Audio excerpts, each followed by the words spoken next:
Hello everyone. देखो हम आपका यूपी पीसीएस में जो भी आपका अभी एग्रीकल्चर इंजीनियरिंग का पेपर 2 की मैंने सोल्यूशन की वीडियो डाल दी थी। अभी पेपर 1 की सोल्यूशन की वीडियो हम इसको डिस्कस करेंगे, ठीक है। तो जो भी आपका उत्तर प्रदेश का पेपर हुआ उसको हम सोल्यूशन को डिस्कस करते हैं।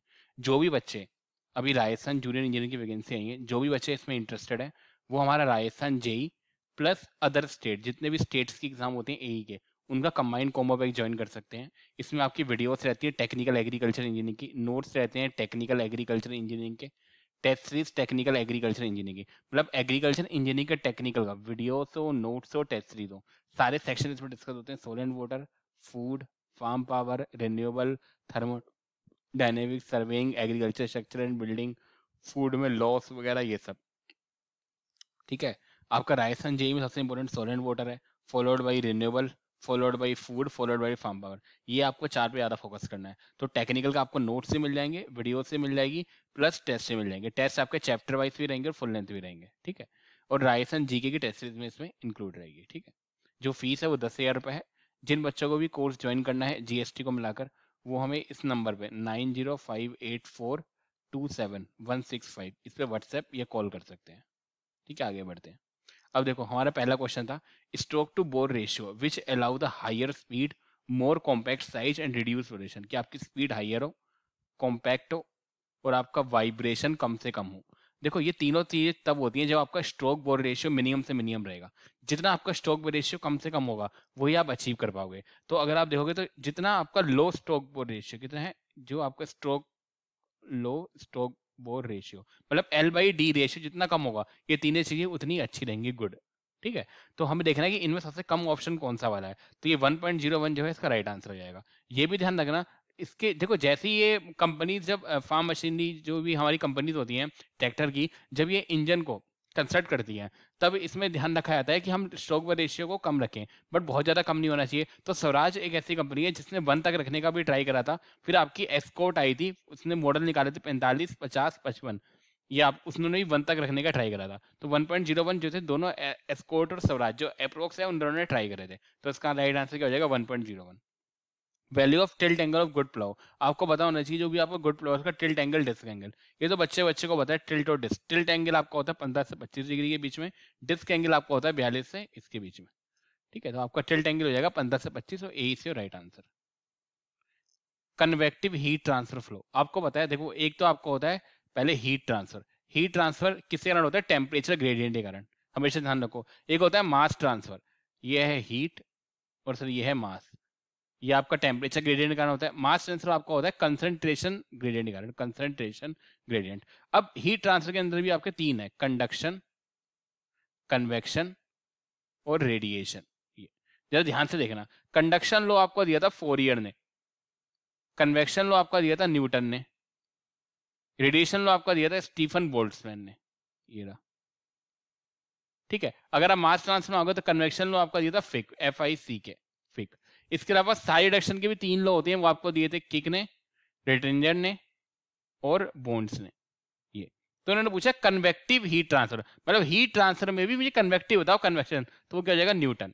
तो क्या राइट आंसर हो जाएगा, देखो फिक्स लो ये मास ट्रांसफर का है, स्टीफन बोल्ट्जमैन ये रेडिएशन का है, फोरियर ये कंडक्शन का है, ये। तो क्या जाएगा डी।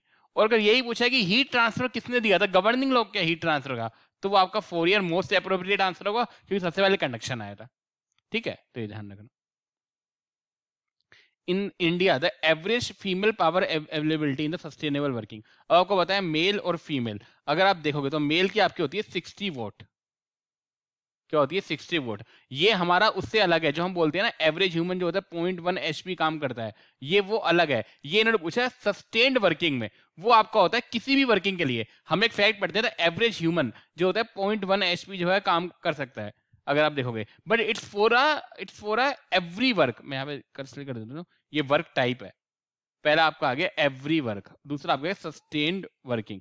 तो अगर सस्टेन्ड वर्किंग में आओगे तो मेल, फीमेल और चिल्ड्रन, इसका अलग अलग होता है। मेल का आपका होता है 60, फीमेल का आपका होता है 48 और ये आपका होता है 30 वोट में, ये सब वोट में। अगर आप किसी वर्ग में आओगे, a man can do a 0.1 HP, मतलब यानी हो जाएगा 76.1 इंटू 746, तो ये आपको हो जाएगा 74.6 what that for the including all the work. अगर आप सस्टेनेबल वर्किंग में जाओगे तो आपका ये होता है। तो आपको सस्टेन्ड वर्किंग का मैं फिर से बता देता हूँ, मेल, फीमेल चिल्ड्रन 68, 48, 30। ये फैक्ट आपको बताना चाहिए। तो क्या जाएगा, फीमेल का पूछा है तो हमारा क्या जाएगा 48 हो जाएगा। Heat addition in a Rankine cycle, अगर आप रैंकाइन साइकिल की हीट एडिशन का प्रोसेस पढ़ोगे तो ये रहा, ये आपकी रैंकाइन साइकिल है। यहाँ पे आपका टेम्परेचर, इसको T से दिखाते हैं, और यहाँ पे आपकी एंट्रोपी जिसको हम H से दिखाते हैं, ये रहा ऐसे करके। ये देखो यहाँ पे आपका कंप्रेशन होता है, ये कंप्रेशन है, यहाँ पे आपका एक्सपेंशन होगा। तो मैं दिखाता हूँ, that is your compression, that is your expansion. तो कंप्रेशन के बाद ये हमेशा हीट एडिशन आता है। तो हीट एडिशन ये स्ट्रेट लाइन, ये और फिर ये, तो यहाँ पे हीट ऐड होती है, that is your heat addition, ये हीट एडिशन। तो हमेशा ध्यान रखो, जो आपका कंप्रेशन और जो एक्सपेंशन है, क्या है सर, कंप्रेशन और एक्सपेंशन, वो मेरा आइसेंट्रोपिक रहता है। आइसेंट्रोपिक का मतलब है कि एंट्रोपी सेम रहेगी, आइसेंट्रोपिक। जो आपका हीट एडिशन और हीट रिजेक्शन है वो आइसोबारिक होता है। आइसोबारिक मतलब constant pressure, that's isobaric. Isobaric, that's isobaric. Isobaric मतलब कांस्टेंट प्रेशर। अब इन्होंने पूछा है कि ये हीट एडिशन है रैंकाइन साइकिल, हमें पता है आइसोबारिक है तो कांस्टेंट प्रेशर तो होगा। सबसे पहले कांस्टेंट प्रेशर इसी ऑप्शन में है, इसमें तो है ही नहीं, ये भी नहीं, ये भी नहीं है। ये रिवर्सिबल होगा, बिल्कुल ठीक है कि चारों की चारों प्रोसेस रिवर्सिबल होती है।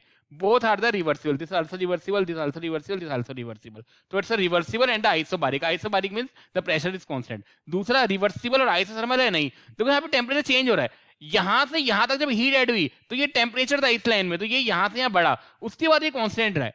But a part of the temperature will change, a part of the temperature will remain the constant. ये चेंज हुआ है, कांस्टेंट रहा है, तो पूरी प्रोसेस में ये चेंज हुआ है। तो आप फिर से अगर आपको याद करना हो, इसको करना बहुत आसान है। तो ये इसकी साइकिल है, ये यहाँ पे आप कंप्रेशन बनाओ, यहाँ पे एक्सपेंशन बनाओ, ये दोनों प्रोसेस आइसेंट्रोपिक है। सर यहाँ पे हमारा आइसोबारिक हीट एडिशन है, यहाँ पे मेरा आइसोबारिक हीट रिएक्शन है। रिवर्सिबल ये भी है, रिवर्सिबल ये भी है, रिवर्सिबल ये भी है, रिवर्सिबल ये भी है। तो ये आइसोबारिक, ये भी आइसोबारिक, ये आइसेंट्रोपिक और ये आइसेंट्रोपिक। क्या ये प्रोसेस आइसोथर्मल है? नहीं है। क्यों? The temperature is changing. क्या हो जाएगा? Temperature is changing. तो आपका ये हो जाएगा, ए इज राइट आंसर। और फैक्ट, अगर आप अभी इसके बारे में और पढ़ोगे तो रैंकाइन साइकिल किससे काम करती है? स्टीम इंजन पे। जितने भी स्टीम इंजन होते हैं उसमें क्या करती है? रैंकाइन साइकिल जो होती है काम करती है।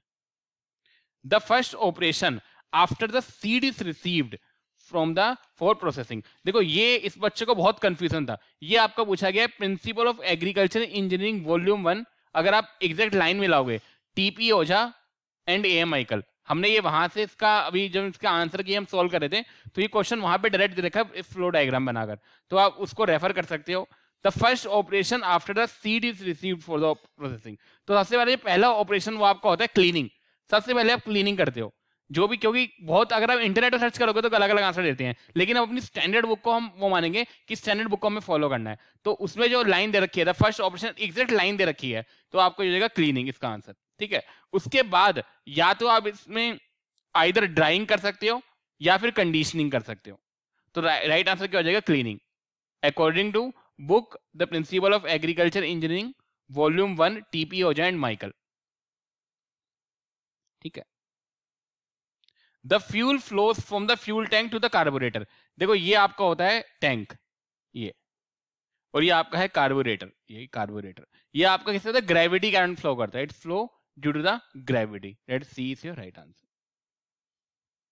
The thermal radiation emitted by the body, आपको बताया मैंने फिर से बताया था, कंडक्शन, कन्वेक्शन और रेडिएशन। ये आपका फोरियर्स लॉ था, ये न्यूटन्स लॉ था, और ये आपका स्टीफन बोल्ट्जमैन था। स्टीफन बोल्ट्जमैन होता जो एनर्जी जो होती थी, अगर मान लो ब्लैक बॉडी टी टेम्परेचर पर है तो इससे कितना रेडिएशन एमिट होगा? इट्स प्रोपोर्शनल टू टी की पावर 4, जो टी होगा केल्विन पर होगा। अगर आप ये हटाओगे तो स्टीफन बोल्ट्जमैन कांस्टेंट आता है, दैट इज सिग्मा। तो क्या हो जाएगा आपका? Temperature, the fourth power of the absolute temperature. तो you can say C is your right answer.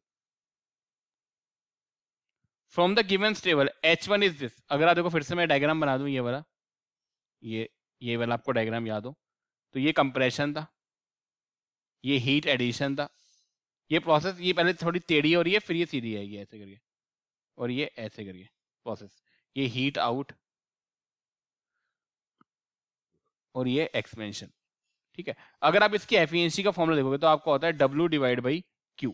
ठीक है, मैं इसका डायरेक्ट फॉर्मूला आपको लिख दे रहा हूं ताकि जो हो आसान हो करने में।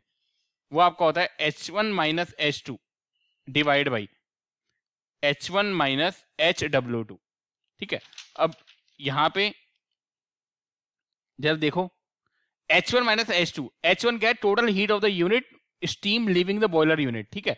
अब यहाँ पे होता है बॉयलर, ये बॉयलर है, ये टरबाइन होती है, यहाँ पे एक्सपेंशन होता है, जहां पे वर्क होगा कंप्रेशन होगा वहां पंप होगा, ठीक है। ये तो आपको पता है बॉयलर के बाद जो निकल रहा है आपका जो H1 होता है वो आपका होता है स्टीम लिविंग बॉयलर, क्या होता है, स्टीम लिविंग बॉयलर, तो वही H1 गिवन है। H2 आपका होता है लिविंग टरबाइन, तो H1 आपका ये होता है और H2 आपका ये होता है, क्या है, steam living boiler is this, steam living turbine is this. तो H1 माइनस H2 हमें ऑलरेडी गिवन है 193.5, ये रहा, डिवाइड बाई H1 हमें गिवन है 774.5 माइनस HW2, ये HW2 आपका क्या होता है, HW2 आपका होता है टोटल, ये आपका total heat of unit mass of water leaving the pump and entering the boiler. Small H2 आपका होता है यहां पर कि वो आपका पंप से तो बाहर निकल रहा है लेकिन यहां एंटर कर रहा हो, तो ये आपको गिवन है स्मॉल H2 दैट इज 72.3, क्या गिवन है, सॉरी 72.3, तो इसका आंसर हो जाएगा 193.5 divide by 774.5 minus 72.3। If you solve it it is coming out to be 0.2755 that is 27.56%, ठीक है, A is your right answer.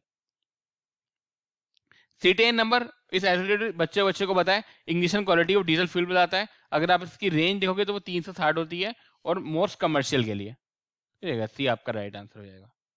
For the cost of the playing depreciation is calculated by, हमारे पास बहुत सारे method होते हैं, जो सबसे method आपको यूज कर जाता है वो स्ट्रेट लाइन मेथड है, क्या है, स्ट्रेट लाइन मेथड, ये रहा स्ट्रेट लाइन मेथड।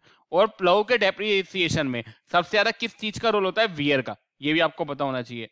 एक ऐसा मेथड जिसमें value of the plough becomes zero after it useful life, देखो स्ट्रेट लाइन मेथड क्या मतलब, और मान लो यहाँ पे वैल्यू स्टार्ट हो रही है, इस यूजफुल लाइफ के बाद जब लाइफ जीरो हो जाए तो वो स्ट्रेट लाइन मेथड होता है।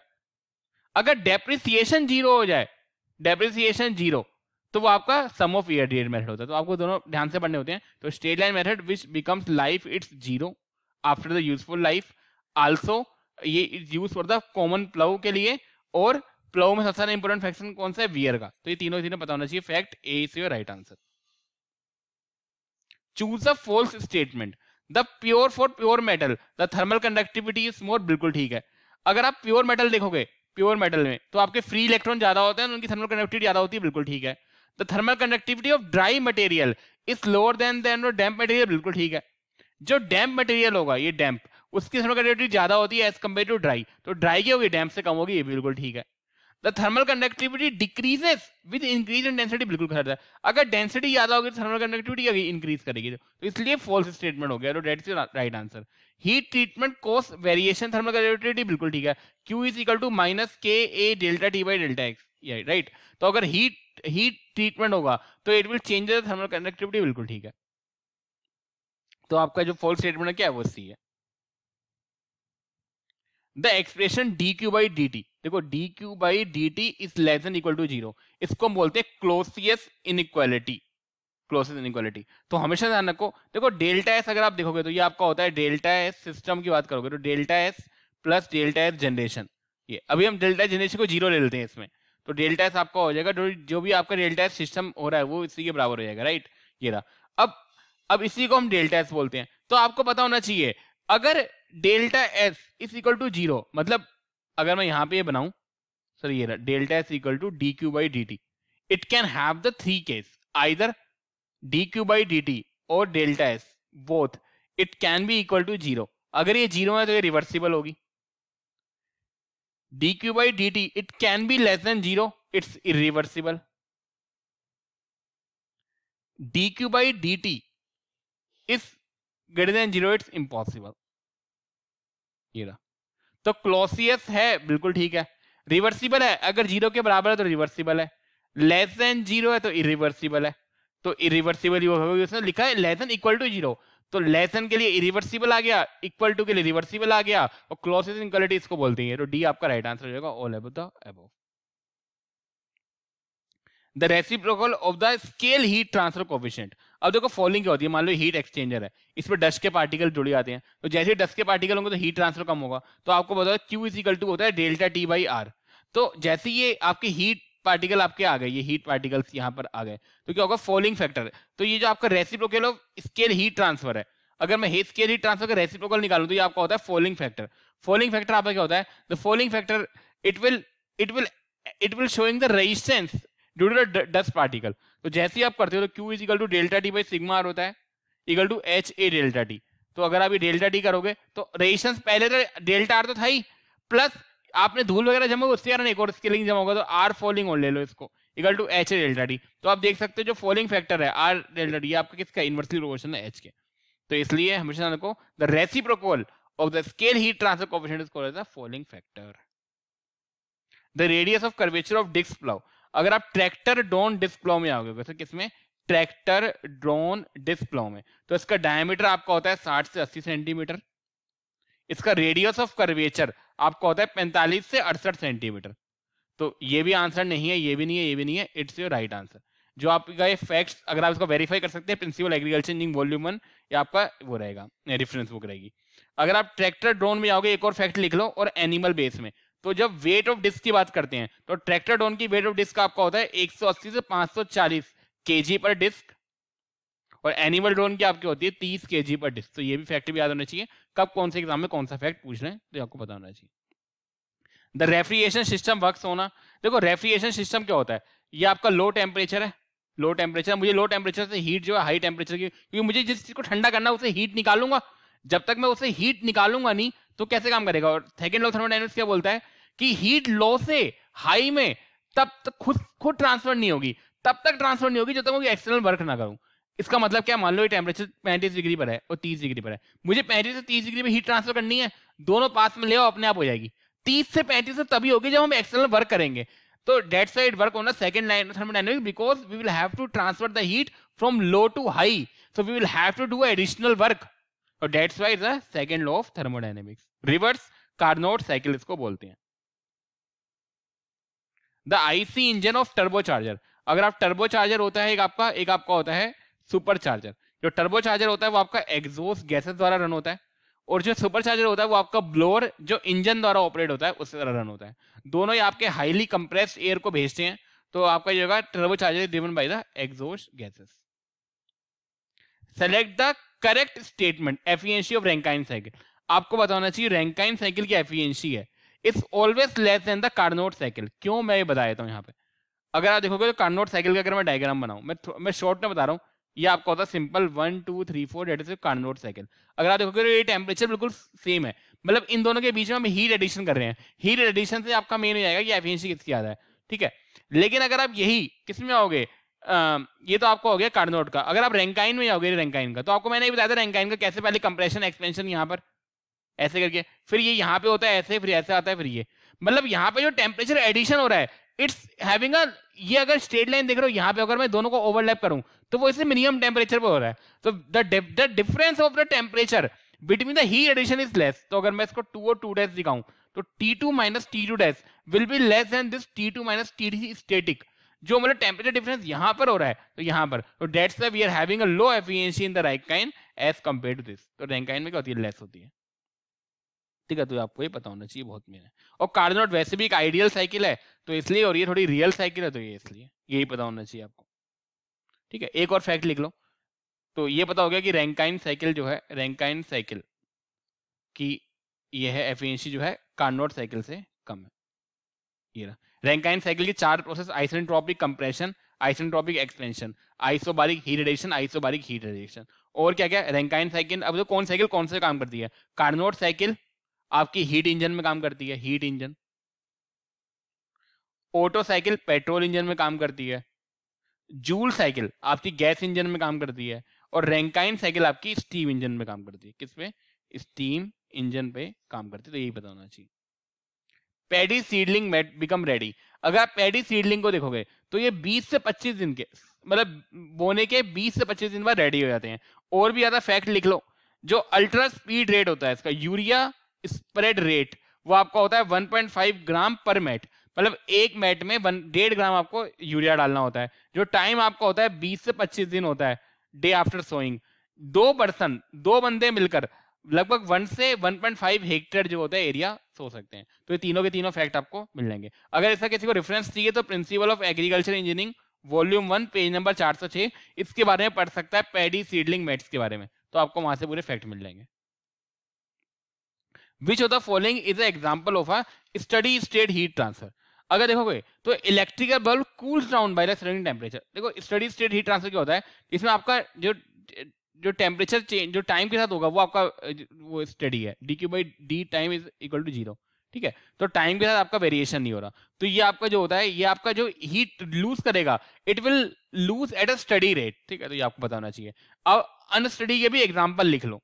एक आईसी इंजन में जो फोर्स कन्वेक्शन होता है वो आपका एक अनस्टडी का एग्जांपल है। बॉयलर और turbine, air pre heater, heating of building in winter, ये सब किसके एग्जांपल है, अनस्टडी स्टेट के, लिखते जाओ। और एक और है chilling effect of cold wind on warm body, तो ये भी आपका किसका है, अनस्टडी स्टेट का। कूलिंग ऑफ आइस इंजन ये भी अनस्टडी स्टेट का है। बॉयलर टरबाइन है ही अनस्टडी स्टेट के। और कौन कौन से, एयर प्री हीटर अगर पूछा होता वो भी अनस्टडी स्टेट का है, ठीक है ना। और heating of building in winter, अगर आप किसी भी को कर रहे हो, हीलिंग कर रहे हो, heating of building in winter की, मतलब बिल्डिंग को हीट कर रहे हो विंटर में, तो वो भी आपका अनस्टडी स्टेट का है। तो ये आपका सिर्फ स्टडी स्टेट है। वाइल प्लेइंग बैक फरो, आपको बताना चाहिए, एक बैक फरो बनता था, एक आपका डेड फरो बनता था। डेड फरो क्या होता है, ओपन ट्रेंच लेफ्ट, मान लो दो फरे बने, इनके बीच में गड्ढा रह गया, तो ये आपका डेड फरो है। बैक फरो क्या होता है, दो फरो बने, ये रेस आपका जो होगा इसके बीच में ऊपर है ये वाला, तो ये आपका रेस फरो होता है, मैंने बताया था। तो बैक फरो आपका रेस होता है, डेड फरो आपका ये होता है। बैक फरो आपका कब बनता है कब नहीं बनता, ये पता होना चाहिए आपका। बैक फरो अगर आप सेंटर टू साइड जाओगे तो बनेगा, अगर आप आउटर टू सेंटर या फिर साइड टू सेंटर आओगे, मतलब सेंटर से आ रहे हो कहीं से भी, तो नहीं बनेगा। और ऐसा जिसमें बैक और डेड दोनों में नहीं बनते वो रिवर्सिबल प्लाव होता है, तो ये बताना चाहिए। तो back furrow is a raised edge. For a vertical slow the hopper angle necessary to achieve mass flow, तो ये आपको होना चाहिए। देखो अगर आप रिलायबल मास फ्लो अचीव कर रहे हो, रिलायबल मास फ्लो, तो आपका एंगल होता है 60 से 70 डिग्री। अगर आप यही पाइप फ्लो या फनल फ्लो अचीव करते तो आपका एंगल होता है 30 से 40 डिग्री, ठीक है ये। और एक और बात, जो वर्टिकल फ्लो होता है इसकी शेप क्या क्या हो सकती है ये भी लिख लो। सर्कुलर हो सकती है, हेक्सागोनल हो सकती है, स्क्वायर हो सकती है और रिएक्टेंगल हो सकती है, तो किसी भी शेप में आ सकता है। तो 60-70 डिग्री किसके लिए, रिलायबल मास फ्लो के लिए। और 30 से 40 डिग्री ये किसके लिए होता है, पाइप फ्लो या फनल फ्लो के लिए। Which of the following is not a part of diesel engine. अगर आप डीजल इंजन में आओगे तो ये यहाँ पे आपका पिस्टन लगा होता है, यहाँ पे इंजेक्टर होता है, ये सिलेंडर हो गया, यहाँ पे फिर आपकी कनेक्टिंग रोड होती है, ये कनेक्ट शाफ्ट होती है। तो ये बहुत सारे कंपोनेंट होते हैं। अगर आप कंपोनेंट बोलना चाहते हो बोल देता हूँ एक बार।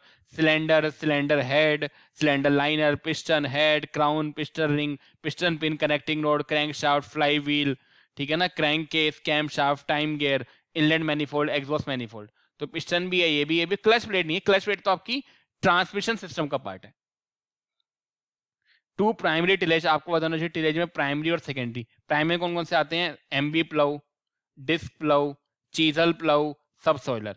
सेकेंडरी में कौन कौन से आते हैं, हैरो, कल्टीवेटर, होस, स्वीप्स और टिलर्स। ये तो MB plough subsoiler primary में, डिस्क हैरो आपका कैसे सेकेंडरी में, कल्टीवेटर भी सेकेंडरी में, डिस्क हैरो भी सेकेंडरी। तो हैरो कल्टीवेटर ये तो दोनों हैरो हो गए, और ये कल्टीवेटर, और हु, स्वीप, टिलर ये सब सेकेंडरी में। तो यही से राइट आंसर।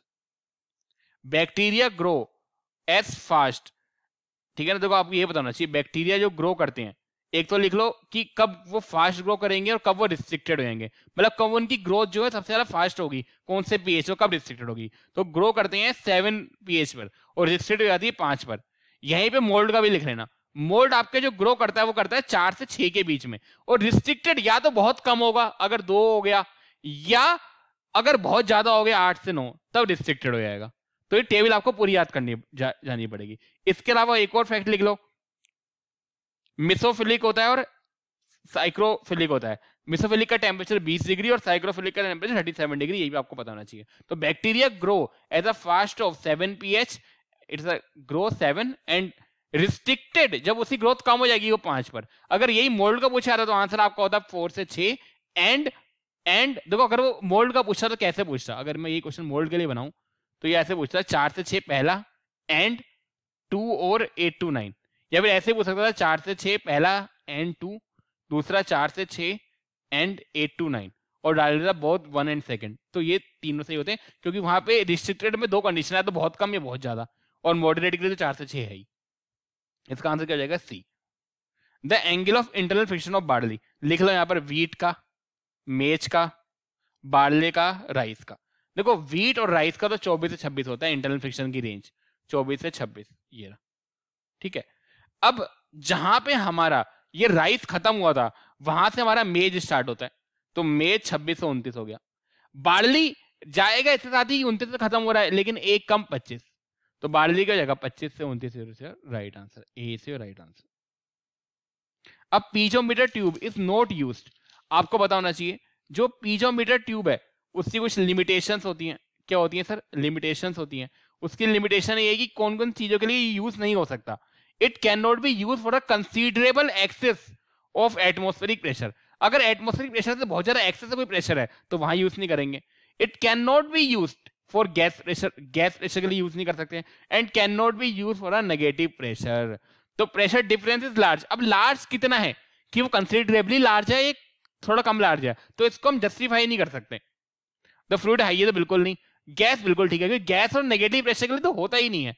तो आपका सही आंसर क्या हो जाएगा? मोस्ट एप्रोप्रिएट आंसर इज सही, तो सी से राइट आंसर।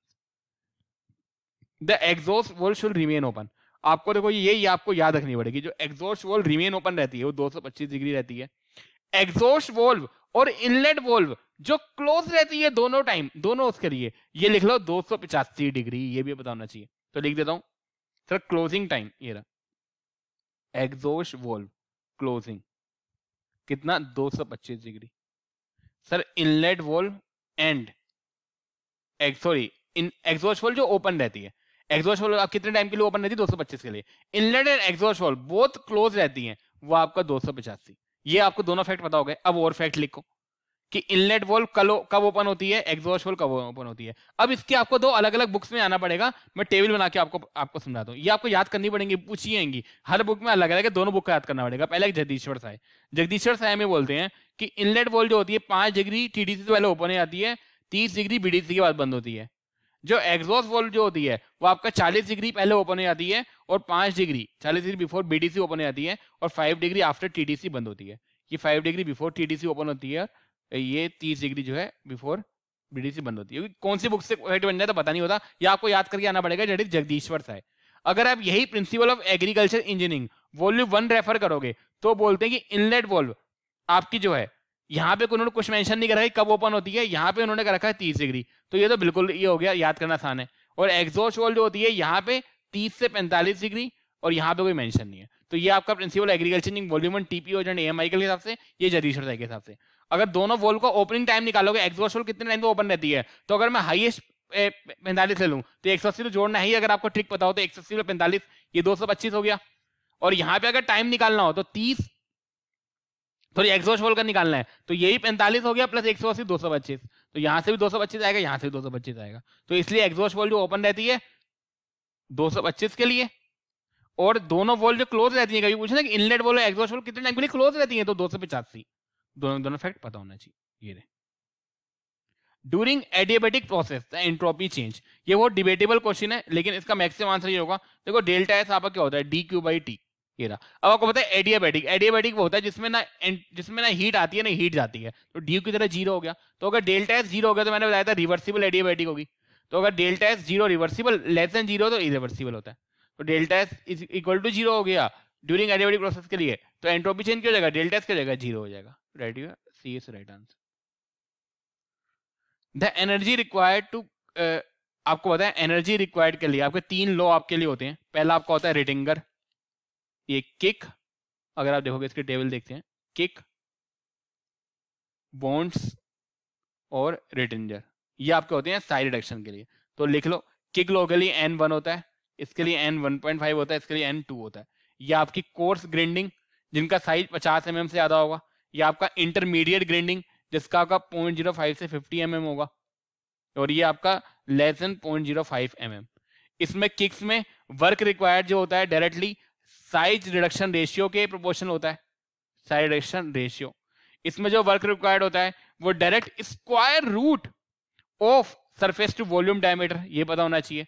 और रेक्टेंगुलर में डायरेक्ट वर्क जो होता है it's proportional to square of linear dimension. ये लीनियर डायमेंशन, ये पता हो गया।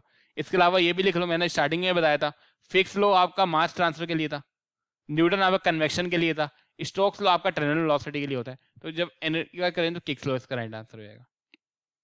The type of the modern storage structure, इसका आंसर क्या, स्क्वाड लो। क्यों? देखो 3 टाइप के स्ट्रक्चर होते हैं, एक ट्रेडिशनल, एक इम्प्रूव्ड, ट्रेडिशनल,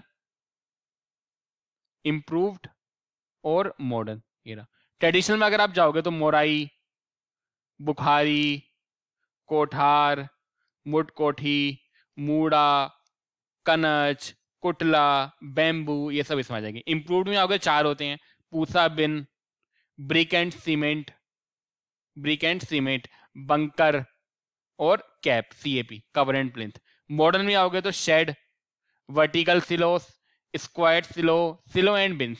तो जितने भी स्क्वायर सिलो होते हैं, vertical silo, square silo, sheds, ये सब मॉडर्न में आ जाएंगे। तो ये सब कौन सा हो गया, इंप्रूव्ड हो गया, ये ट्रेडिशनल हो गया, ये भी ट्रेडिशनल हो गया। क्या जाएगा, A is right answer. 1 ton of the dried grain at 12% moisture content. देखो 1 टन मतलब 1 टन में 1000 kg होते हैं, 1 टन में आपके 1000 किलोग्राम होते हैं। It's dried from 12% moisture content है, weight basis from steam of 30% moisture content.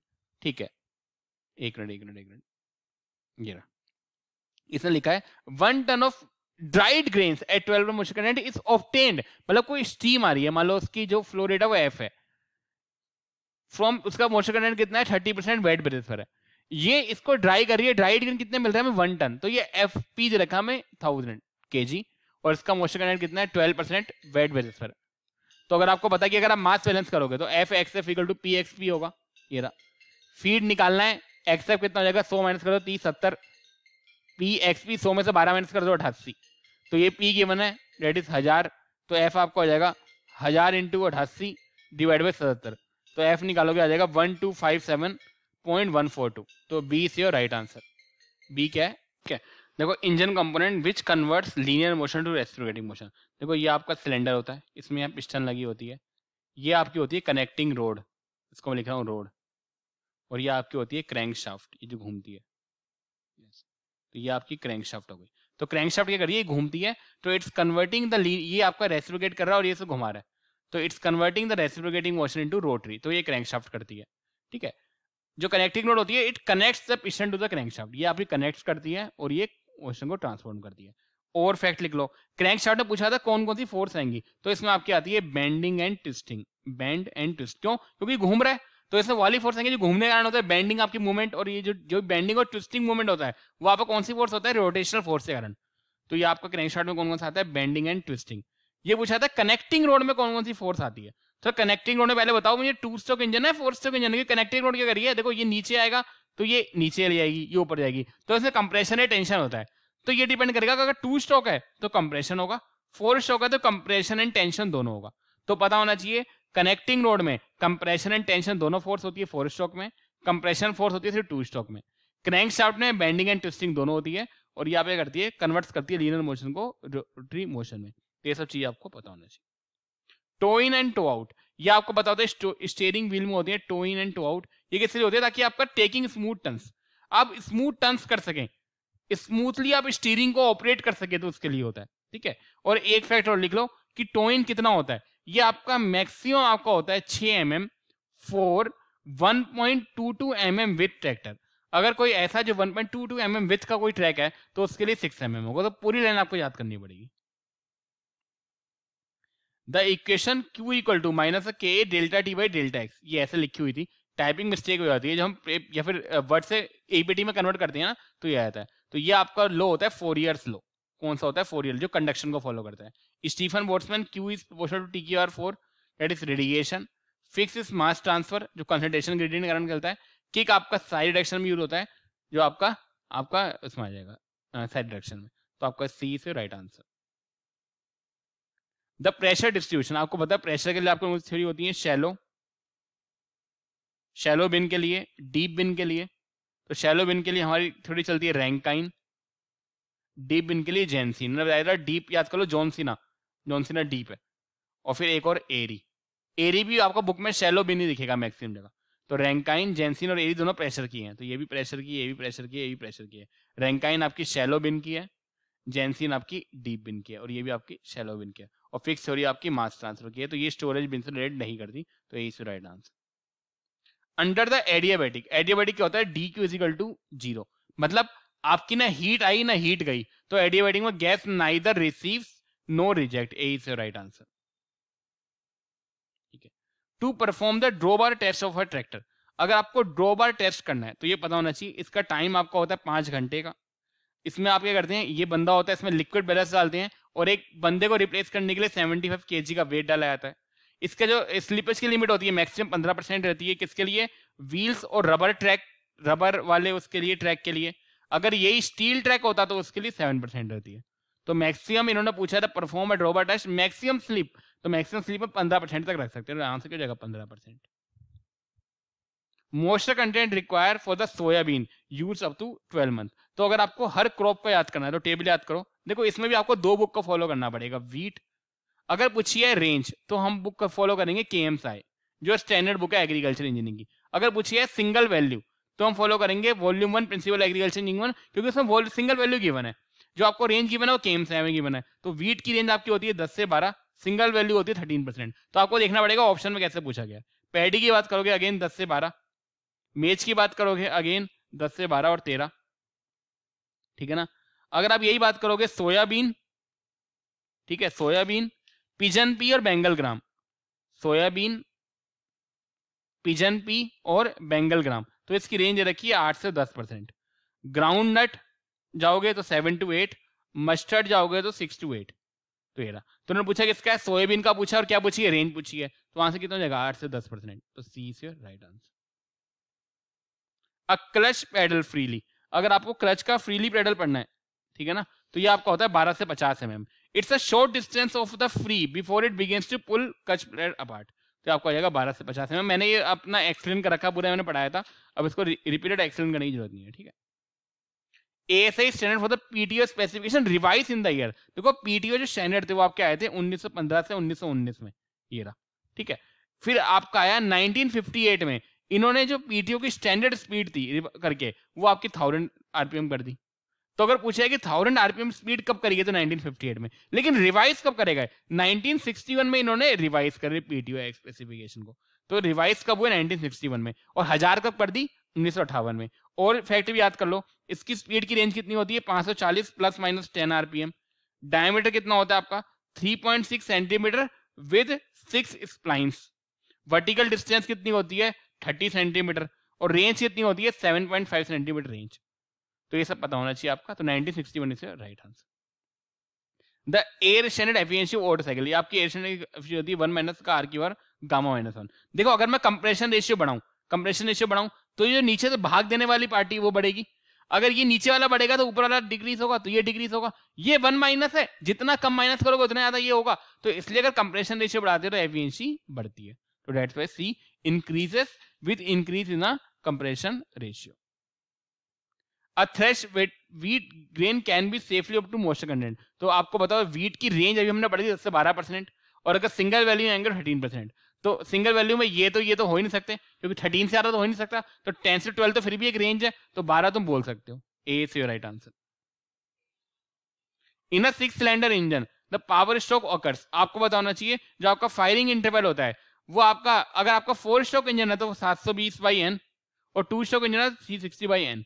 अब हम मान के चलेंगे ये 4 स्ट्रोक इंजन है, तो 720 divide by 6 that is 120 degree, तो क्या हो जाएगा आपका ये 120 डिग्री, क्योंकि अगर हम इसको 2 स्ट्रोक इंजन नहीं मानते तो 360 डिवाइड बाई 6 60 डिग्री आएगा, और 60 डिग्री ऑप्शन में ही नहीं है, तो बहुत ही केयरफुली डिजाइन क्वेश्चन है, तो राइट आंसर क्या हो जाएगा 120 degree. Tappet clearance of a tractor engine is measured by, देखो टैपेट क्लियरेंस आपका क्या होता है, it's a clearance between the, ये आपका रोकर आर्म होती है, आर्म जो आपको दबाती है, और वॉल्व स्टेम, तो ये आर्म और वॉल्व स्टेम के बीच का होता है, ठीक है। Tappet clearance between the stem and rocker arm इसके बीच में होता है। ये आपका फिलर गेज की सहायता से हम इसे क्या करते हैं, मेजर करते हैं, और ये कितना होता है 0.38 mm, ये इतना होता है। अगर आप इंच में कन्वर्ट करोगे तो इसको इंच में कन्वर्ट कर सकते हो, 1 इंच में आपके 25.4 mm होते हैं, तो अगर आप इंच में करना आता है तो हमेशा ध्यान रखो टेपेड क्लियरेंस कितना होता है 0.38 mm। इंच में करना करोगे 0.38 डिवाइड बाई 25.4 इंच। यही पता होना चाहिए। किसके बीच में? स्टेम एंड आर्म के बीच में। किसकी सहायता से मेजर करते हैं? फीलर गेज की सहायता से। डी से right answer. Engine cylinder if made of a high grade cast iron to provide a greater strength variation and देखो अब आपको पता होना चाहिए जो वियर रेजिस्टेंस होता है वो आपका ऐड करता है क्रोमियम।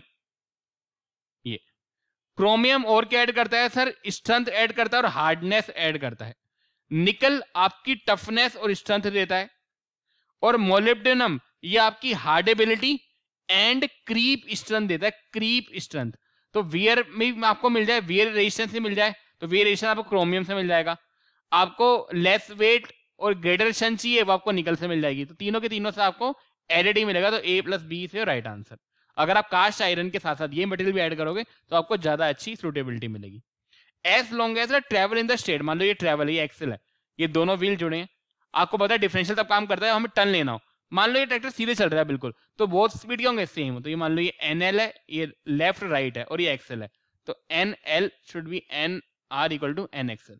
तो बोथ द अगर स्ट्रेट चल रहा है तो एंड नो व्हील्स, कोई स्लीपेज नहीं है, zero, then the both the half shaft it run at a equal speed.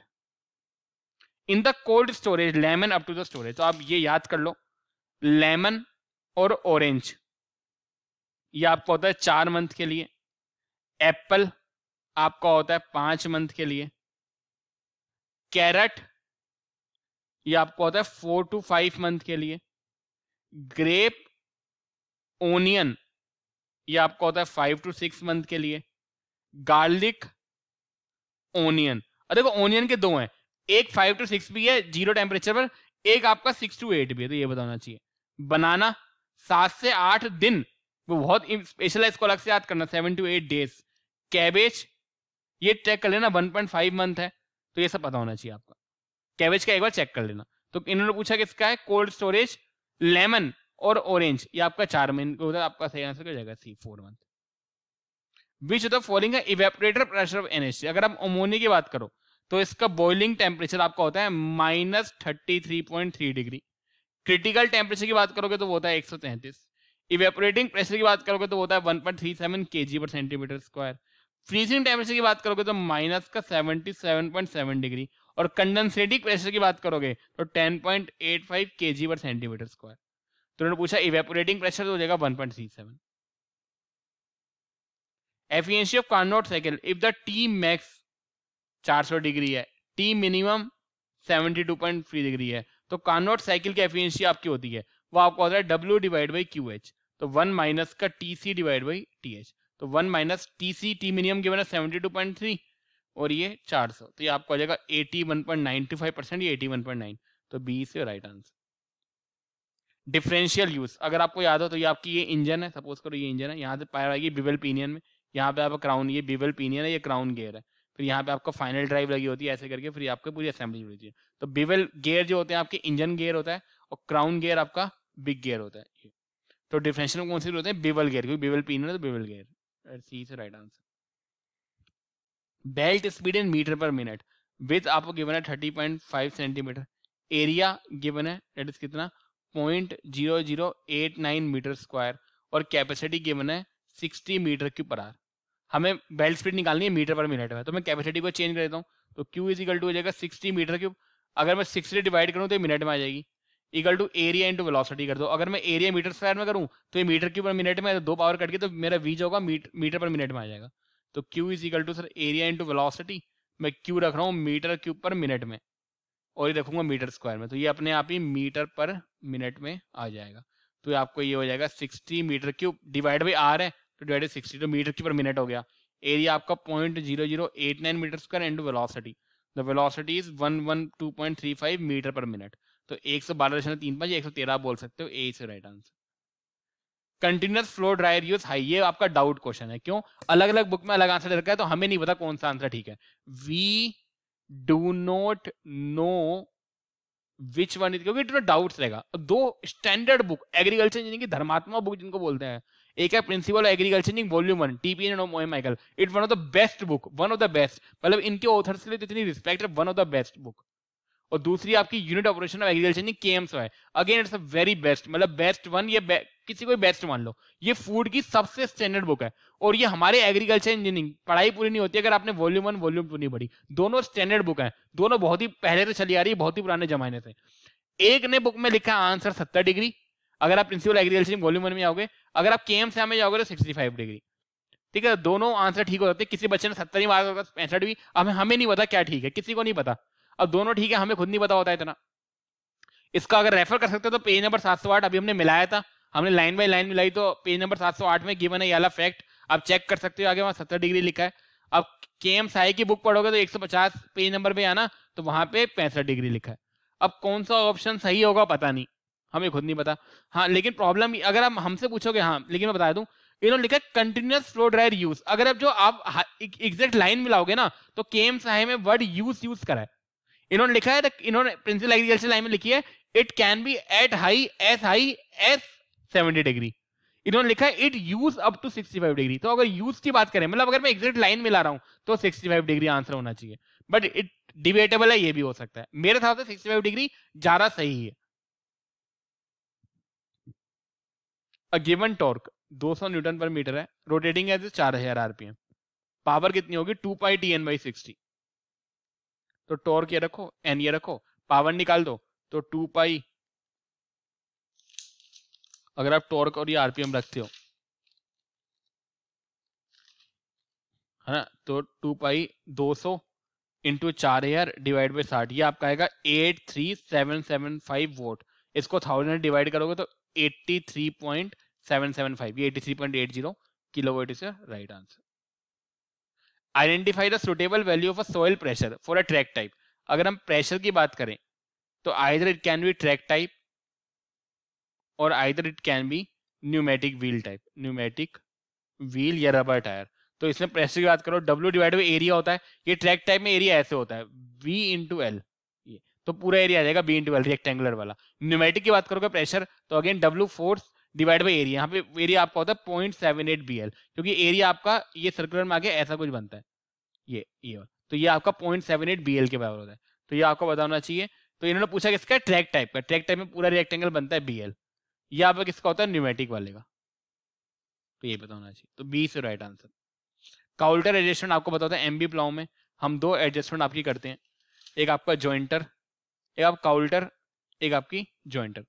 काउल्टर आपका जो कट्स वर्टिकली करता है, जॉइंटर आपका मिनिएचर प्लाउ होता है, it forms like a ribbon furrow, आपको पता है रिबन फ्रो बनाता है आ गई, और ये आपका वर्टिकली कट करता है। इसके अलावा गेज व्हील भी होता है जो यूनिफॉर्मिटी के लिए होता है, एक आपका लैंड व्हील होता है जो आपका अनप्लाउ लैंड में चलता है, तो ये सभी बताना चाहिए। काउल्टर एडजस्टमेंट ये एमबी प्लाउ में होते हैं। Most popular type of the clutch plated tractor, again debatable है, मेरे हिसाब से most popular answer single plate है, कुछ बच्चे मल्टीपल प्लेट ही बोल सकते हैं, तो ये भी ठीक हो सकता है, लेकिन सिंगल प्लेट ज्यादा, क्योंकि इंडिया में अब इसका पता नहीं आंसर क्या होगा, हमें तो किसी बुक में नहीं मिला, वी डो नॉट एबल, किसी बुक में मेंशन नहीं है। एक 4th में ये लाइन लिखी है, the multiple disc plate clutch is mostly use on a crawler tractor as steering clutch not a master clutch, मतलब इसका मतलब multiple plate type crawler tractor में ज्यादा यूज होता है एज अ स्टीयरिंग क्लच की तरह, ना कि मास्टर क्लच की तरह। तो अब ये नहीं पता कि सही आंसर क्या होगा। मोस्ट एप्रोप्रिएट सिंगल प्लेट हो सकता है, क्यों हो सकता है मैं बता देता हूँ, क्योंकि जनरली हम ट्रैक्टर को 2 पार्ट में डिवाइड करते हैं, ट्रैक्टर या तो व्हीलर हो सकता है, क्लोरल हो सकता है। क्लोरल ट्रैक्टर में generally multiple disc type, wheeler tractor में generally single disc type. India में मोस्टली आपके ट्रैक्टर जो होते हैं वो व्हीलर टाइप के होते हैं, तो अगर इंडियन कंडीशन में बात करें तो single plate type it can be most appropriate answer, but it can also be a multiple disc type, ये हमें स्टैंडर्ड बुक में नहीं मिला। तो अगर किसी को पता है तो हमें मैसेज कर सकता है, स्टैंडर्ड बुक को बताना हमें, अगर हम आंसर की मिलाते हैं तो हमें we want a standard answer, इसलिए हमें 20 दिन का टाइम मिल गया, पेपर होने के बाद भी हमने पेपर में रिलीज नहीं किया, हमें टाइम लग रहा है ढूंढने में question answer. A typical value valve tappet clearance, आपको बताओ टेपेट क्लियरेंस किसके बीच में था, रोकर आर्म एंड स्टेम के बीच में, कितनी थी टेपेट क्लियरेंस की वैल्यू अगर आपको पता हो तो वो थी 0.38 mm। अब mm को इंच में कैसे कन्वर्ट करोगे सर, 1 इंच में 25.4 mm होते हैं, तो mm से इंच में करोगे 25.4 से डिवाइड करोगे तो 0.38 डिवाइड बाई 25.4, ये आपका आएगा 0.015 इंच। तो तो क्या हो जाएगा आपका ए इज राइट आंसर। देखो इसमें 0.38 भी लिखा है, जल्दीबाजी बच्चों ने बी लगा दिया, नहीं ये mm में होता है। तो अगर मुझसे पूछा है कि टेपेट क्लियरेंस कितना है, तो आपको ऐसे याद करना है 0.38 mm is equal to 0.015 inch. ये आपका मोस्ट एप्रोप्रिएट आंसर होगा। Air flow rate for silo, तो लिखो सिलो के लिए, शेड्स के लिए और पैडी के लिए, तीनों के लिए एयर फ्लो रेट पता होना चाहिए। ये आपका होता है 0.8 लीटर पर सेकंड पर टन। शेड के लिए ये आपका होता है 1.6 लीटर पर सेकंड पर टन। पैडी के लिए 0.07 टू 0.28, 0.07 से 0.28 मीटर क्यूब पर मिनट पर टन। इन्होंने पूछा कि इसके सिलो के लिए, तो आपको आ जाएगा 0.8 लीटर। लीटर को अगर मीटर क्यूब में कन्वर्ट करोगे 1000 डिवाइड करोगे तो जाएगा 0.008 मीटर क्यूब पर सेकेंड पर टन। तो आपका A is right answer. The speed ratio of gear in a Japanese type rotary paddy thresher, तो लिख लो स्पीड रेशियो आपका होता है 1:4। डायमीटर ऑफ सिलेंडर, अगर आप डायमीटर ऑफ सिलेंडर की बात करो तो वो आपका 43 सेंटीमीटर होता है। आउटपुट की बात करोगे तो वो आपका 45 kg पर आवर होता है। और अगर विथ की बात करोगे तो 40 से 76 सेंटीमीटर होता है। तो ये सब फैक्ट बता होना चाहिए कि विथ आपकी 40 से 76 सेंटीमीटर, डायमीटर ऑफ सिलेंडर 43। इन्होंने पूछा है speed ratio 1:4 is right answer. The LSU tribe dryer, अगर आप LSU ट्राइब ड्रायर की देखोगे तो ये आपका जो ड्रायर है लुसानिया स्टेट यूनिवर्सिटी ने डिजाइन करा है 1949 में, ठीक है ना। ये राइस के लिए होता है, ये मिक्सिंग और कंटिन्यूअस टाइप होता है और 1949 में डिजाइन करा था। अगर आप इसके डायमेंशन की बात करोगे तो स्क्वायर डायमेंशन होती है, तो 1.2 × 1.2 का भी हो सकता है, 1.5 × 1.5 का भी हो सकता है, 1.8 × 1.8 का भी हो सकता है, स्क्वायर रहेगा। ये भी सब सही है, तो ये भी ठीक है, ये भी और ये भी, तो all of the above is right answer. Thermal conductivity of alloy, देखो मान लो ये एलोय है, एलोय क्या होता है, दो चीजों से मिलकर बना होता है।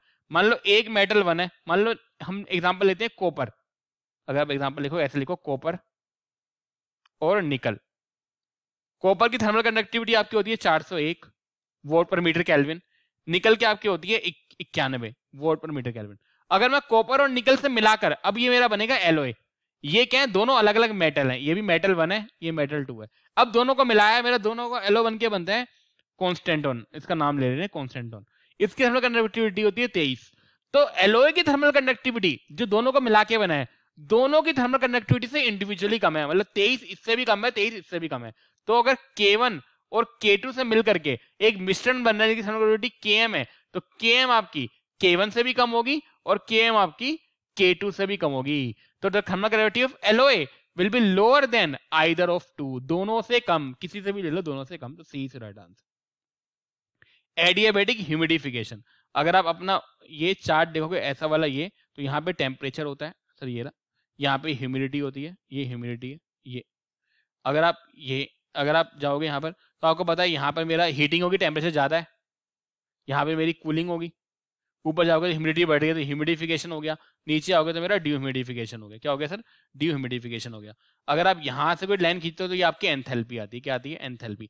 अब एडियाबैटिक ह्यूमिडिफिकेशन का मतलब क्या है, एडियाबैटिक का मतलब क्या है कि मेरी हीट चेंज नहीं हो रही, हीट चेंज नहीं हो रही तो मेरी एंथैल्पी चेंज नहीं होगी। अगर मेरी हीट चेंज नहीं है तो मेरी एंथैल्पी चेंज नहीं है। तो एडियाबैटिक में क्या था, हीट चेंज नहीं हो रही, dq = 0। अगर हीट चेंज नहीं है तो मेरी एंथैल्पी चेंज नहीं होगी, क्योंकि मेरा यहीं से मैं एंथैल्पी का ग्राफ खींच रहा हूं, मैं हमेशा इसी पॉइंट पे रहूंगा, तो मेरी एंथैल्पी 0 होगी। तो आइसोएंथैल्पिक प्रोसेस होती है एडियाबैटिक ह्यूमिडिफिकेशन, तो ये आपको पता होना चाहिए, ठीक है। अगर आप इससे ये लाइन खींचते हो तो स्पेशल ये स्पेसिफिक ह्यूमिडिटी की आती है, और अगर आप इसको ऐसे लाइन खींचते हो तो वेट बल्ब टेम्परेचर की आती है, ये भी आपको पता होना चाहिए। Connecting road is made of, connecting road आपकी बनी होती है ड्रॉप फोर्ज स्टील की बनी होती है, बहुत ही बेसिक क्वेश्चन है, बहुत ही बेसिक। किसकी बनी होती है, ड्रॉप फोर्ज स्टील, तो ए से right answer. Which of the following is high speed, high speed होता है, फिर आपका मीडियम स्पीड और फिर आपका लो स्पीड। लो स्पीड आपका होता है 350 आरपीएम से कम, मीडियम आपका 350 से 1000 और हाई स्पीड 1000 से ज्यादा, तो higher than 1000 RPM. For maximum penetration the disc have at angle, maximum penetration के लिए डिस्क एंगल आपका होगा 20 डिग्री। क्या होगा, एंगल आपका 20 डिग्री होगा। तो ना ये सही है, ना ये सही है, ना ये सही है, तो डी से राइट आंसर। और गैंग एंगल भी लिख लो, गैंग एंगल की रेंज होती है 0 से 27 डिग्री, डिस्क हेड होगा। The maximum torque is producer, अब देखो ये आपको ध्यान से करना है, देखो मान लो आपकी कोई स्पीड है जहां पे आपको मैक्सिमम पावर मिल रही है, अगर मैं पावर का देखूं तो ये रही मेरी पावर, इस स्पीड में मुझे मैक्सिमम पावर मिल रही है, तो ये स्पीड आपकी जो होती है जहां पे आपको पावर मैक्सिमम मिल रही है, मैक्स पावर, ये आपकी होती है 1900। यहां पे आपको टॉर्क मैक्सिमम नहीं मिलता, टॉर्क मैक्सिमम मिलेगा मैंने बताया था इससे कम स्पीड पे, ये वाली इससे कोई कम स्पीड पे होगी जहां पे आपका कोई टॉर्क का ग्राफ है, तो मुझे यहाँ टॉर्क मैक्सिमम मिल रहा है, तो ये स्पीड जहां पे मैक्सिमम टॉर्क मिलता है वो आपकी होती है 1500 आरपीएम। तो अगर मैं यहाँ पे लिखूं सर मैक्सिमम पावर और मैक्सिमम टॉर्क, तो ये आपकी होती है मैक्सिमम पावर के लिए 1900 और मैक्सिमम टॉर्क के लिए 1500 आरपीएम।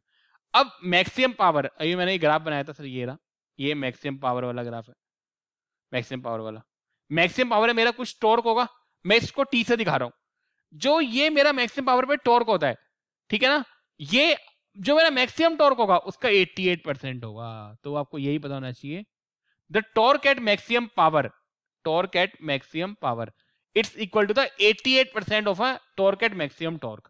अगर आपको यही टॉर्क मैक्सिमम टॉर्क से पूछा मैक्सिमम पावर का, तो अगर आप 1/88 करोगे तो 111 आ जाता है। तो दोनों क्वेश्चन पूछे जाते हैं, क्या पहला क्वेश्चन बताया था क्या है, torque at maximum power is 88%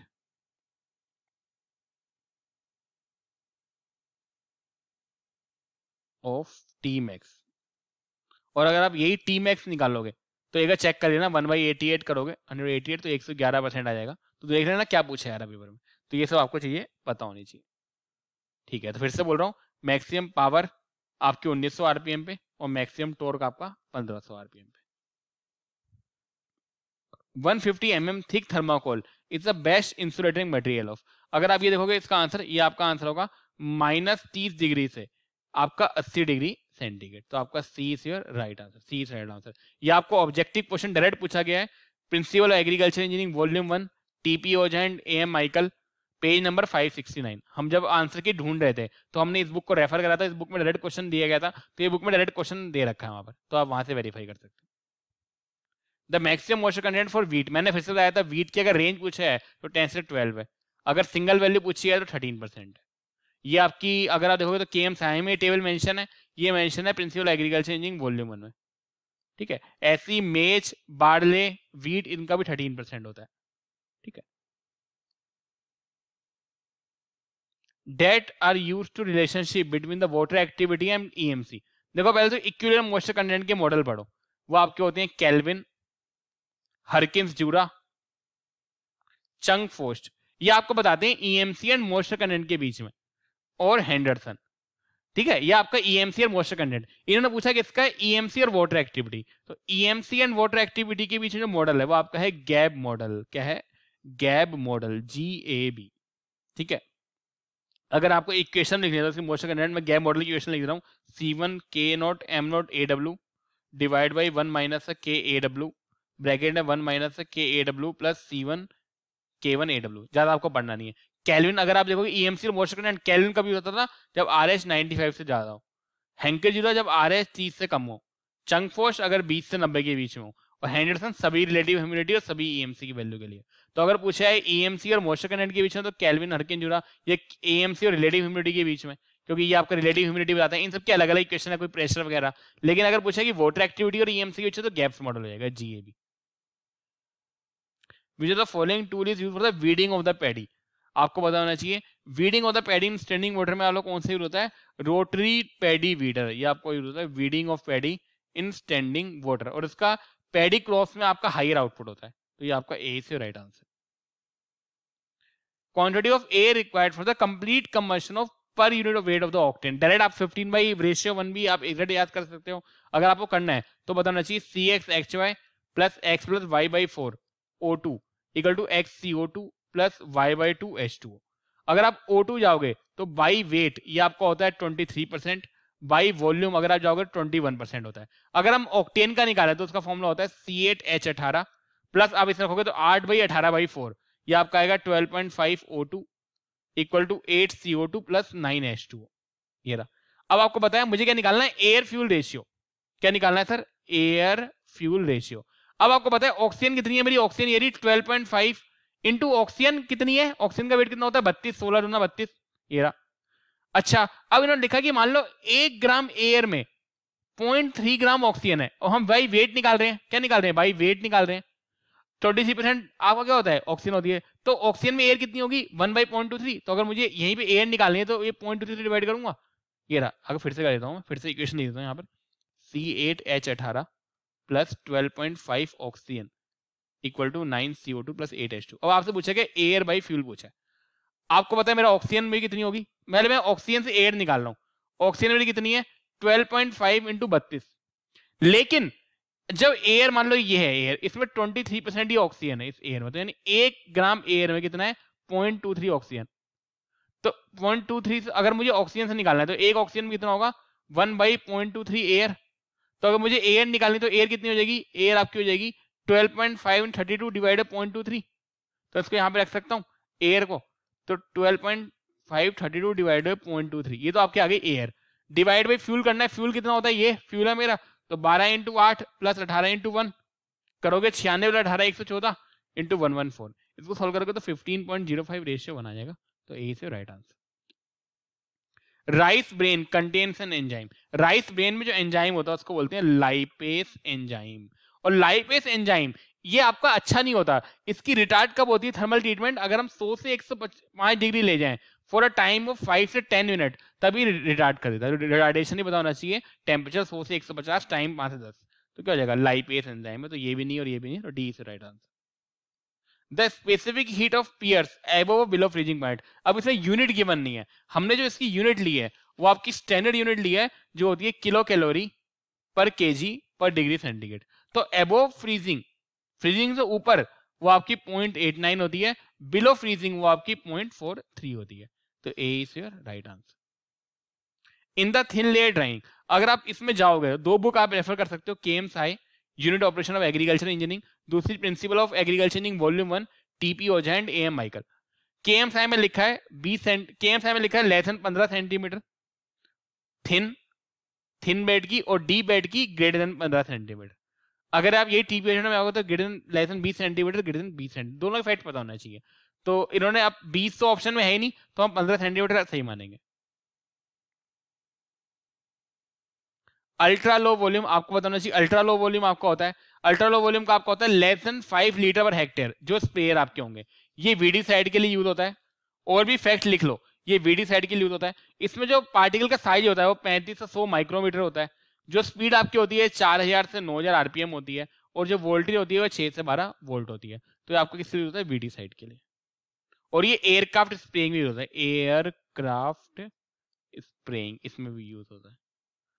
central food technology research institute CFTRI, ये आपका CSIR द्वारा इस्टेब्लिश है। CSIR की full form council of scientific and industrial research, 1950 में इंस्टीट्यूट बना था। तो इस affiliated to the CSIR। The compression ratio four stroke, अगर आप बात करोगे डीजल इंजन की फॉर स्टॉक तो 14:1 से 22:1 होता है। अगर आप पेट्रोल इंजन की बात करोगे तो 6:1 से 8:1 भी है और 4:1 से 8:1 भी है। तो आपका 14:1 से 8:22 बनेगा।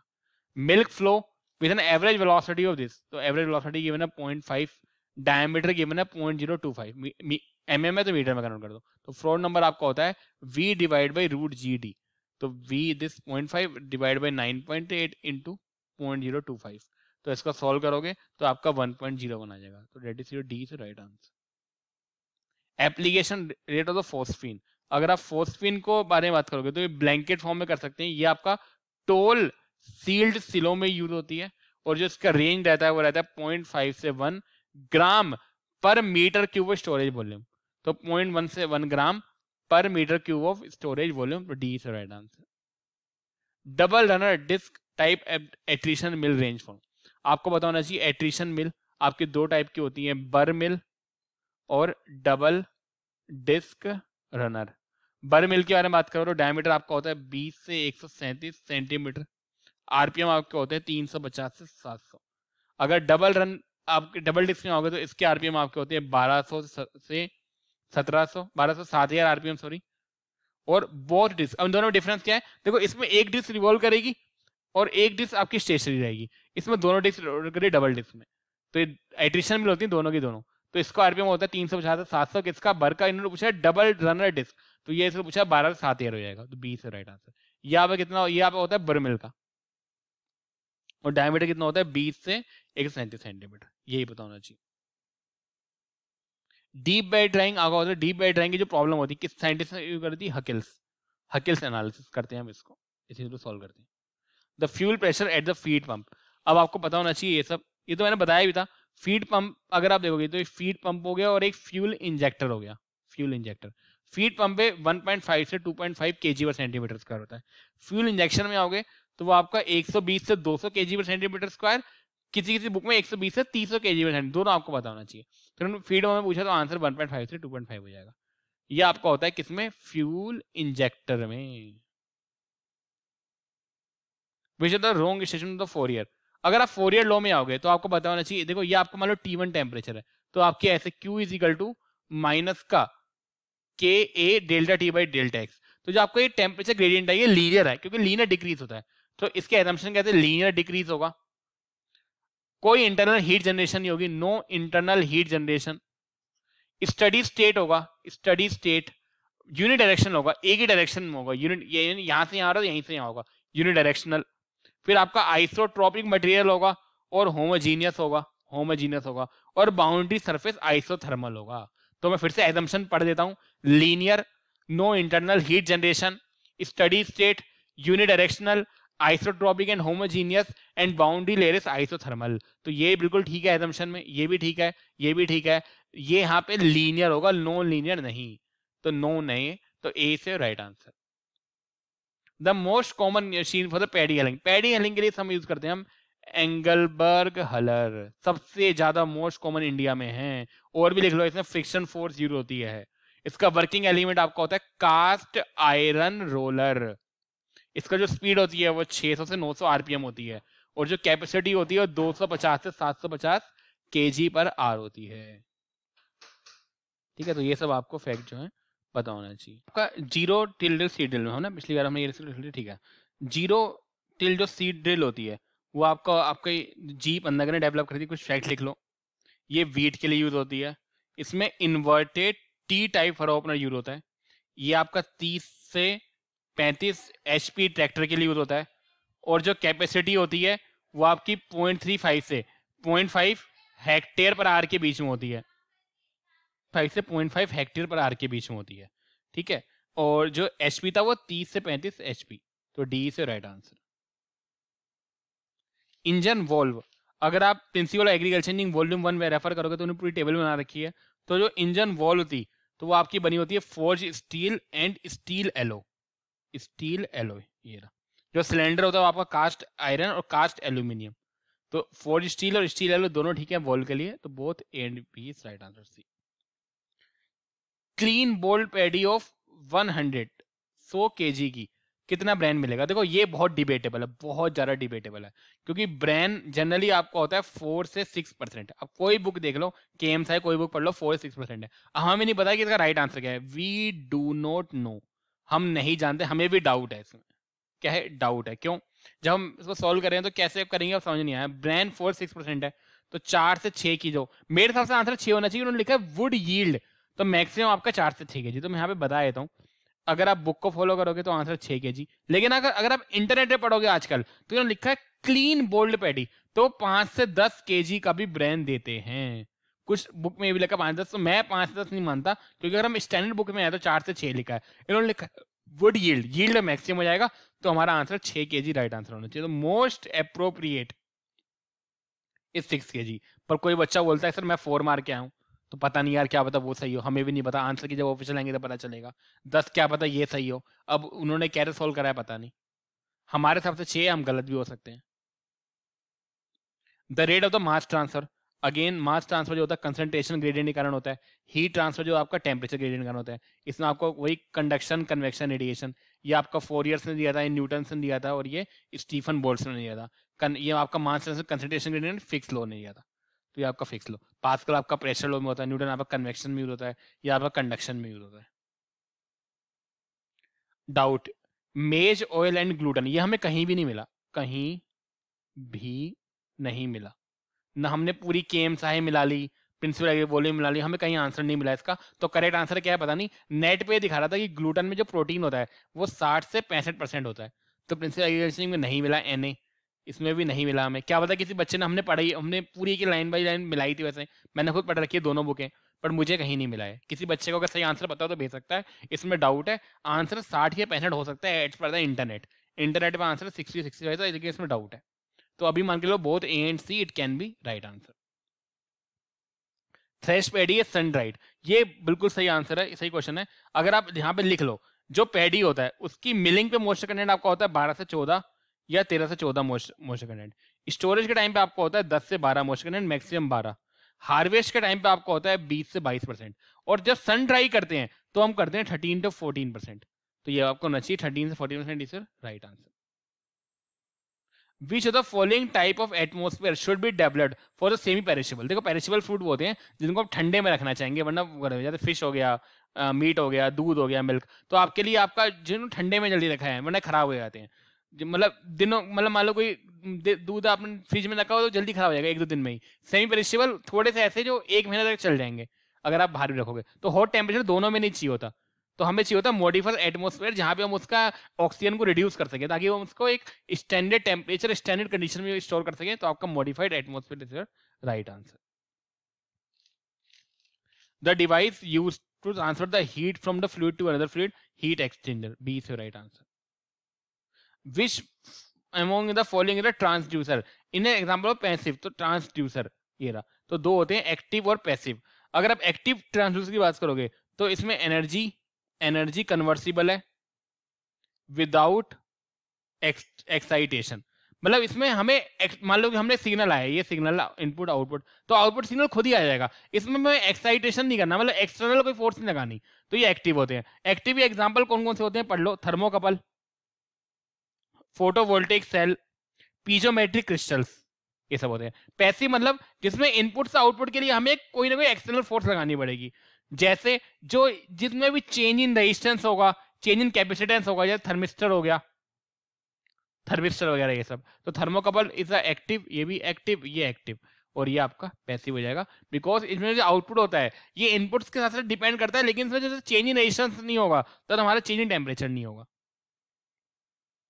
The inclination of belt conveyor, इसका आंसर 15-17 डिग्री होगा। अगर आप जाओगे तो unit operation of agriculture KM साहब पढ़ोगे तो वहां पे इन्होंने एक लाइन लिखी हुई कि 12 डिग्री मैक्सिमम होता है। पेज नंबर 297 रेफर कर सकते हो कि आपका बेल्ट कन्वेयर का जो इंक्लिनेशन है maximum as a feeding angle of 12 degree उन्होंने मेंशन कर रखा है। अगर आप question bank of agriculture engineering पढ़ोगे MK कर PM चंद्रा की, उन्होंने एक फिल इन द ब्लैंक्स बना रखा है, तो उसमें आंसर 15-17 है। क्वेश्चन नंबर है 1.42, पेज नंबर है 15। हमने वहां से आंसर लिया तो 15-17 सही होना चाहिए। तो A should be your right answer.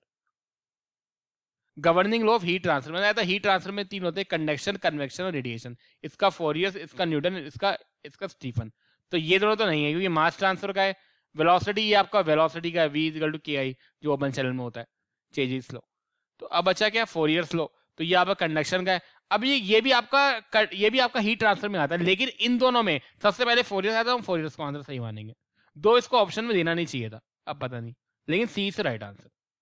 The application of safe feeding chute was made compulsory by the act of the Indian Parliament।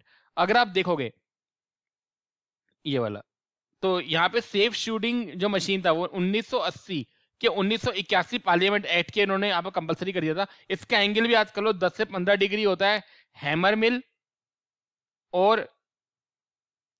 के लिए, और अगर आप चाफ कटर के लिख रहे हो तो एंगल 0 से 5 डिग्री होता है। तो कब एक्ट किया था, 1980 से 1981 में।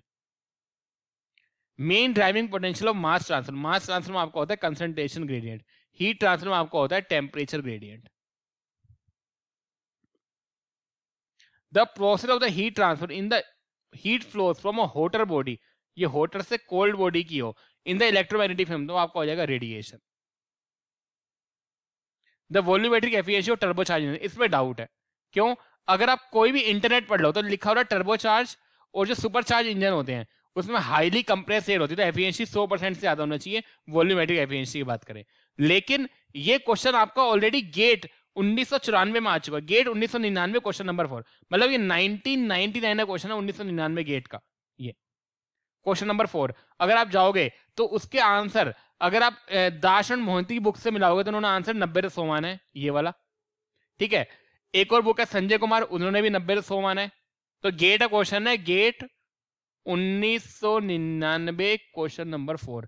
और एक और बुक है MK गौरव प्रीतम चंद्रा, उन्होंने भी 90 100 माना है। मतलब जितनी भी एग्रीकल्चर इंजीनियरिंग की स्टैंडर्ड बुक्स हैं सबने आंसर दे रखा है 90 से 100। जितनी बुक्स है, संजय कुमार उठा लो, प्रीतम चंद्रा उठा लो, या मोहंती एंड दास उठा लो, या गेट का क्वेश्चन है 1999 का क्वेश्चन नंबर 4। तो ये राइट आंसर है। लेकिन अगर आप इंटरनेट पर सर्च करोगे तो वो 100 से 150 दिखाता है। अब क्या आंसर ठीक होगा तो पता नहीं। तो अभी हमने दोनों डिस्कस कर दिए, लेकिन मेरे हिसाब से अगर एग्रीकल्चर की कोई बुक पढ़ोगे, क्योंकि हम तो एट द एंड बुक पे डिपेंड है ना, तो आपका 90 से 100 जो है सही आंसर होना चाहिए। तो most appropriate is D. But किसी बच्चे ने अगर सी लगाया तो वो आर्ग्यू कर सकता है कि टर्बोचार्जर की एफिशिएंसी 100 से ज्यादा होती है, तो उसको वो आंसर मानेगा, पता नहीं क्या माना जाएगा। ठीक है, ठीक है। तो इसमें इतने ही क्वेश्चन है टोटल, आपके जितने भी क्वेश्चन थे हमने डिस्कस कर लिए। ठीक है।